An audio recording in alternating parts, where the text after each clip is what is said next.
Hello, pattern readers. I think it might have been a literal age since I last put out a video. I've definitely missed talking to you all. This year so far has had just a lot going on in terms of family stuff for me, and there's been a real lack of Wheel of Time news to talk about. But now seems like a good time to jump back in because even though we don't have a lot of official news, we do have some info coming from WatchSeries.com to help us through this drought and give us some fun things to speculate about for season 2. So that is what is in store for you today. I will be discussing some plot points from Wheel of Time books 2 and 3. So if you're avoiding spoilers, just beware of that. So what has been going on with Wheel of Time Season 2 production? We know that production taking place in Prague does appear to have been wrapped, but meanwhile production has continued in Morocco for the month of March. It's pretty extensive filming going on there, and we only have fairly limited information about it. I'm going to talk more about what might be happening for the filming in Morocco a little later in the video, but I wanted to jump first to some casting updates. So I last gave you a video on everything we knew about casting for season 2 at the time, so I wanted to update that. Number 1, we do have a confirmed role for an actor that was previously speculated to be part of the show but not confirmed, and that is Gary Beedle. He will be playing Elias, which is what a lot of fans had speculated before and is a really exciting update to have that confirmed. I love knowing that we are going to have Elias in season 2 because it does give us an idea of where Perrin's storyline might be going in season 2, and hopefully he will get a little bit more of a focus than he did at the end of season 1. So how might they bring Elias into Perrin's storyline in season 2? Best guess for what Perrin might be doing, at least at the beginning of season 2, is more or less following his storyline in The Great Hunt, because the setup at the end of season 1 suggested that he might be part of whatever group goes after the stolen horn of Valere, and that group is likely not going to include Rand as it was in the book, so Perrin might be a bigger focus of that storyline. And one thought I had on how Elias could be brought in is he could be sort of a replacement for the character of Huron in The Great Hunt. Huron is part of the Hunt for the Horn because he has this ability that we really don't see other characters have. He's called a sniffer. He can sense and smell, literally, any violence, and that's how he is able to track the party that stole the Horn of Valere, which includes Pada and Fane. But if we didn't have Huron, we might need another sort of tracker. And we know that in The Great Hunt, Perrin ends up using his wolf brother abilities to track the horn after Huron disappears from the group. So what if instead of using Huron, they used a different wolf brother who happens to be Elias? And it would be a great opportunity for a much bigger development of Perrin's abilities. WatchSeries.com also recently reported on 4 new actors that are rumored to be part of the Wheel of Time cast. So let's take them one at a time. First up, we have Ragga Ragnars, who is best known for her work on Vikings. In fact, that's really her only main TV credit. Instead, she previously had a career as an Olympic level swimmer. So that's pretty impressive. Now, her stature, she's over 6 feet tall, immediately brings to mind that she might be playing an Ayoola character. Though, of course, I don't think they're necessarily going to be sticking to those really tall heights for every Ayoola casting, but it might be nice if we do have some. And so she would certainly fit in with that. And how funny would it be to have a swimmer, of all things, playing an Ayoola? If she were playing an Ayoola character, do any in particular come to mind? Now, at her age, I don't think she's a good fit for the most prominent Ayoola character that we're waiting for casting on, Aviendha. She's 37 years old. Obviously, they can age up or age down any character they want, but my guess would be looking at a different character for this actress. Maybe one of the wise ones such as Amis, or another Maiden of the Spear such as Sulin. These are some ones that just kind of jump to mind to me because they're more prominent characters that we might expect to see some of these Ayoola that we're familiar with in season 2. But that's really just a pure guess. And in fact, the most popular fan cast speculation for this actress is actually a non-Ayoola character, and that is Brigitte Silver Bow, one of the Heroes of the Horn, who we might expect to see in season 2 if we get to the plot point of someone, Matt, hopefully, actually blowing the Horn of Valere and the heroes returning. Now, that would, if they only included Brigitte in that particular way, be a relatively small amount of filming. It's also possible that they could introduce Brigitte in the World of Dreams separate from that to establish her more as a character throughout the season. So a definite possibility that we will see the character of Brigitte in season 2, and I do think this actress looks like she would be a good fit for that role as well. So that would be my guess for her. Either an Aiel, not Aviendha, or Brigitte Silver Bow. So the evidence that What Series shared with us as to why Ragnars might be in the cast, her next project was supposed to be a very big one, and she seems to have been spotted in the area of filming in Morocco where the rest of the Wheel of Time cast is. Obviously, those are not definitive things. There are other filming productions going on in that place, but it's certainly a good guess. The next rumored actress who has also been spotted in that same area of Morocco, and according to her CV, is now filming a series regular role, is named Ayoola Smart. She's an Irish actress, and she has some TV and film experience. From watching the clips that I can find and her screen reel, I am very excited about this actress. She has appeared in several episodes each of Killing Eve and Smother, and I especially enjoyed seeing the bits of her work opposite Ethan Hawke in the feature film Juliet Naked, which was really impressive. She also happens to be pretty tall at 5'10", so another actress who has some height for a potential Aiel character. And that is where my speculation leads for her particularly, and I'm not alone on this. A lot of fans I've seen have primarily speculated about Ayoola Smart playing Aviendha. Obviously, this is a casting that we are really anticipating as fans of this series because that is such an important role. Why might we think this? I mean, number one, if the information that WhatSeries.com has is correct about her being part of the Wheel of Time and her CV says she is playing a series regular role, Aviendha's definitely going to fit that bill. So that's a good indicator. From what I've seen of her acting, she definitely has a presence on screen that makes me excited to see her in a more prominent role.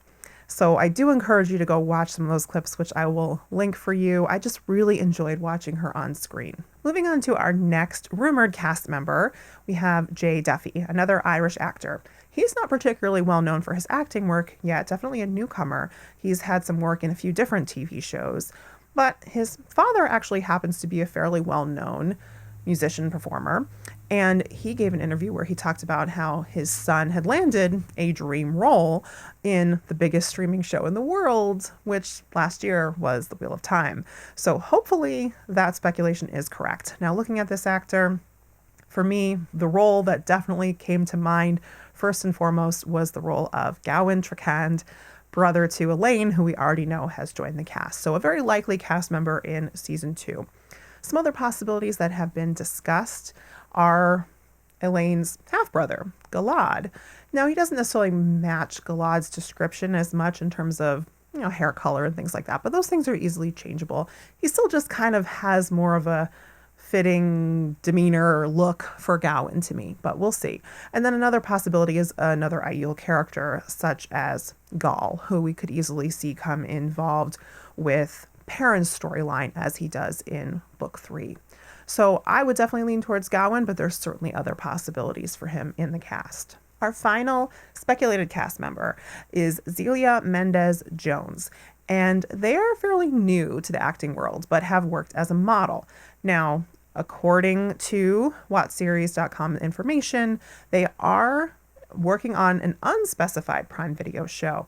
But most importantly, they were spotted with cast members of The Wheel of Time earlier this year in Prague.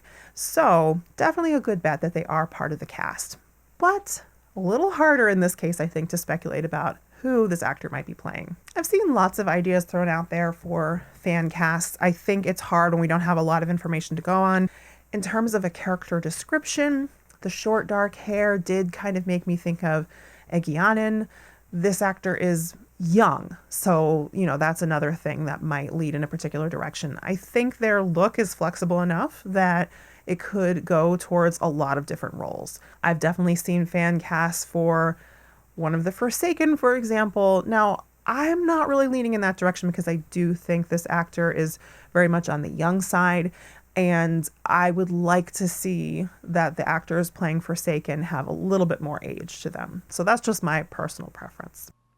Wait, did I say that was the final rumored cast member? Wrong, because since I filmed the earlier part of this video, WhatSeries.com came out with another new addition to the cast for season 2, the actress Laia Costa. She's a Spanish actress, and she is supposed to be playing a character named Magdalena. Now, of course, there is no character in the books with this name, so the two possibilities are that this is a code name for a different character, or that she'll be a new character with a new name for the cast, such as season 1's Dana. Costa is currently about 37 years old and has been acting for the past 10 years or so. In that time, she has already won some impressive awards, including a Lola Award for Best Actress at the Berlin Film Awards, and she was the first non-German to do so. This was for the German heist movie Victoria, which was an unscripted movie shot in only one take. Already, one popular fan theory for the name Magdalena is that it is a code name for one of the female Forsaken who has an M name, most likely Moghedien. And the reason why we would choose Moghedien over Masana is to do with the Forsaken statuettes we saw in season 1, and this one in particular, which looks like it might have a spider motif. Another theory I like rests on the idea that the show has been casting Spanish actors in roles of characters from the nation of Gildan, such as Logain and the King of Gildan.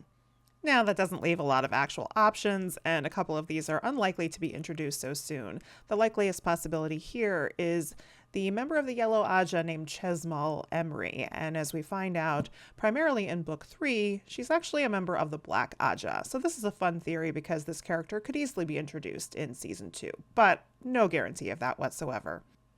Finally, there are the possibilities that Magdalena is a code name, but not for another character with an M name. Some people think that this actress looks like she could play Berylane, or even Celine, aka Lanfear. And the final possibility is, of course, that Magdalena will indeed be a new, original, or amalgam type character for the show. Let me also share with you what WhatSeries.com was able to uncover about filming locations in Morocco.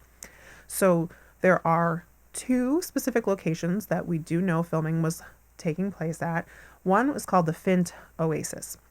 And this is an area of greenery that is surrounded by drier hills. If we look at some of these pictures, I do think it would be interesting to see some of these locations as part of the Ayoola Waste, because I can imagine if there are some greener areas of the waste where Ayoola might congregate, surrounded by what are definitely dry desert areas, that might be interesting. But that really depends on what parts of this area specifically they would want to feature on film. And without knowing that, like, are they focused on the greenery, in which case maybe it has nothing to do with the waste.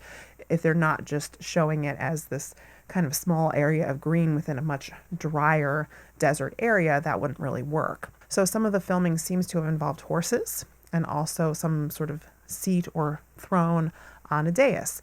Now, the seat is definitely an interesting one because that is something that Ayoola don't typically use. So as much as I would like to be able to tell you that I think some parts of this filming could involve the waste, there's nothing really strongly to indicate that. And the use of some sort of a seat here might very well indicate this is going in a different direction. Another known filming location in Morocco is the Jerusalem set in the CLA studios. So there is a large building with a lot of courtyards as well as a lot of open land. So this is definitely being looked at as an area which might include battle scenes. And another thing that was spotted here were some banners which feature a tree on a light blue background, which suggests the nation of Tarabon or Almuth Plain. It looks like this filming location might be used for the battle or to whatever extent of the battle they're going to do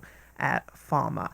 So very interesting development there as far as I'm concerned. Some other locations that were scouted were a large lake and parts of Marrakesh and Dakhla, but WhatSeries.com was not able to find out much more information about those potential locations. Now, the scope of the filming overall in Morocco is quite extensive, so here are some details that are interesting. We know that the filming was taking place over a span of about 2 months, and at least 2 of the 3 season 2 directors were involved. There was also a drone unit, costume team, hair and makeup, prosthetic and special effects makeup, dialect coach, stunts, and 260 cases of camera equipment came from Prague. Extras and horse riders local to Morocco have been involved in filming as well. Almost 1,000 people every day. So, WatchSeries.com has been really trying to figure out who in the cast has been involved in filming in Morocco, and there are some people that were at various times spotted in other locations, so at least have not been there for all of filming, maybe none of it. Some cast members who have been spotted are Josha Stradowski, so Rand is definitely involved in these locations, another interesting tidbit.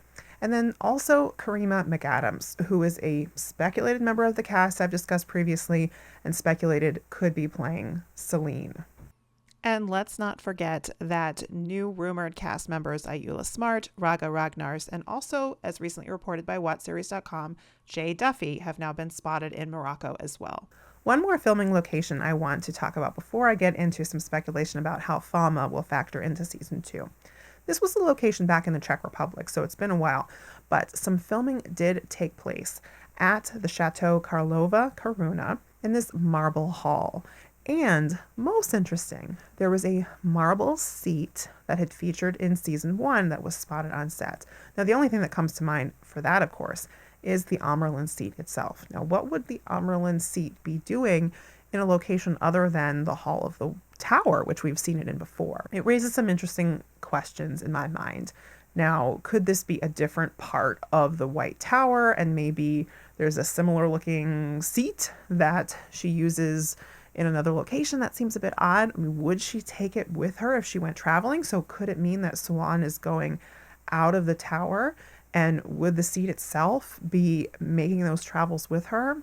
Very intriguing, and I'm not sure what to say. I mean, it's possible that they're using a different method for filming in the White Tower than they had done in season 1, and so it is part of the White Tower. I'm just not sure here, but it's definitely interesting to speculate on how Swan might be involved. She's definitely going to be in season 2, and I am looking forward to that. So let's talk about Falma, because before I saw season 1, I had done a whole lot of speculation about how books 2 and 3 could be combined into season 2.